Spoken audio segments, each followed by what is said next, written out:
was acting as President Bartlet on the West Wing too close to real politics for you? Oh, would it were so. Aaron Sorkin fashioned a character that developed with the series because initially it was not about the president. It was about the staff. And so when I was called in to do the pilot, I was just in a few late scenes. And my contract said I would play maybe once every 4 or 5 episodes, and that I was free to do anything else except play another president while they were on the air. And I thought, what are the chances? So I signed on. And I had a very strong suspicion that when NBC would see the pilot, they were going to want to know who worked in that oddly shaped office, and was he on a long-term contract? And of course he was not. It was me, and so I had an opportunity to make a good deal, which I did.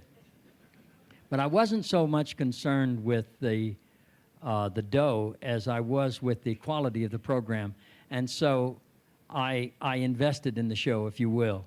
I threw my lot in with the company, said I believe this is a worthwhile show, and it had such enormous possibilities. The character of Jed Bartlet was taken mostly from Democrats, Jimmy Carter, Bill Clinton, and John Kennedy.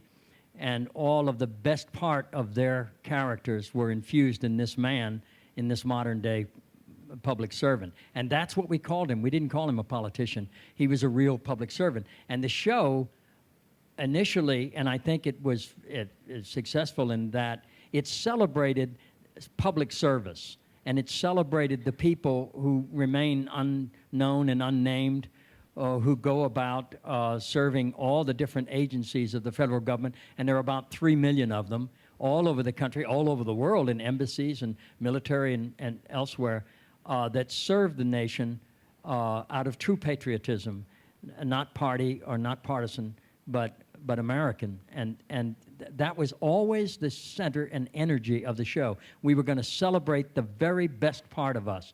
And that was something that Bobby Kennedy infused in us, to celebrate the best part of us. Not, to always, to not, it's so easy to find the negative.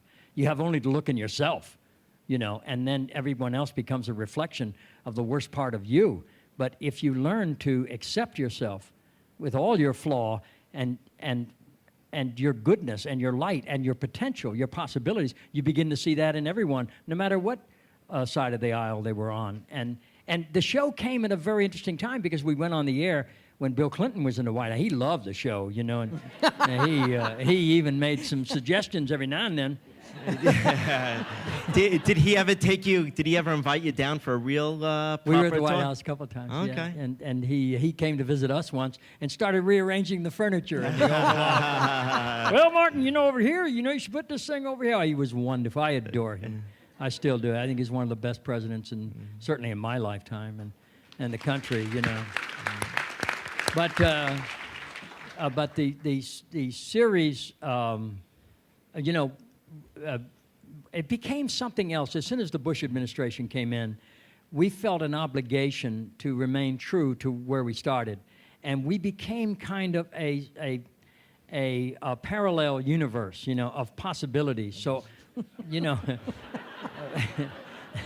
and when where Mr. Clinton was so gregarious and generous to us, we couldn't get near the White House. When Bush You were was persona there, non grata, weren't I was you? asked not to come when they wanted to meet some of the people who were, what do you call They that? said everyone but Sheen. Yeah, it's true. Yeah. Which I'm still so proud of.